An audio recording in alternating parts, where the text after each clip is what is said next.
بسم اللہ الرحمن الرحیم۔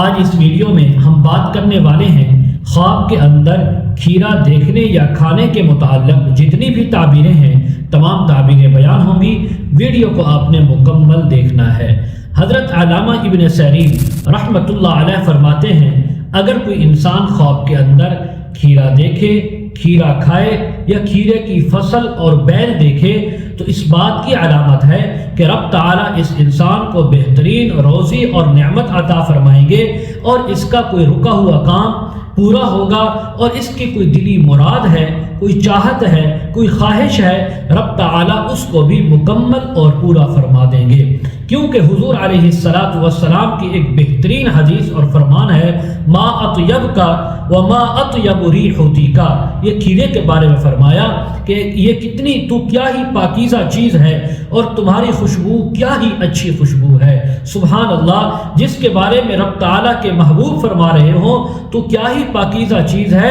اور تیری خوشبو کیا پاکیزہ ہے، کیا ہی اچھی خوشبو ہے، تو اس یعنی سبزی کے بارے میں کیا ہی اس کا مقام ہوگا۔ حضرت جعفر صادق رحمہ اللہ تعالی فرماتے ہیں اگر کوئی انسان خواب کے اندر کھیرا دیکھے تو اس کی 3 تعبیریں ہو سکتی ہیں۔ نمبر 1، انسان کی کوئی حاجت ہے، کوئی ضرورت ہے، وہ انشاءاللہ پوری ہوگی، اور اگر کوئی اس انسان کی دلی مراد ہے تو انشاءاللہ وہ مراد پوری ہوگی۔ اگر کوئی انسان ایسا ہے کہ وہ کسی انسان کا انتظار کر رہا ہے اس کی زیارت کرنے کا تو انشاءاللہ وہ اچانک وہ انسان اس کے پاس آئے گا اور یہ اس کو دیکھے گا، اس کو دیکھ کر خوش بھی ہوگا اور اس کے دل میں بڑی عزت بھی آ جائے گی۔ مزید اگر آپ اس کے متعلق تعبیریں، مسائل، وظائف پوچھنا چاہتے ہوں، استخارہ کروانا چاہتے ہوں، روحانی یا ازدواجی مسائل کے سلسلے میں بات کرنا چاہتے ہوں، اس ویڈیو کی سکرین پر ہمارا واٹس ایپ نمبر چل رہا ہے، اس پر آپ ہمارے ساتھ کانٹیکٹ کر سکتے ہیں۔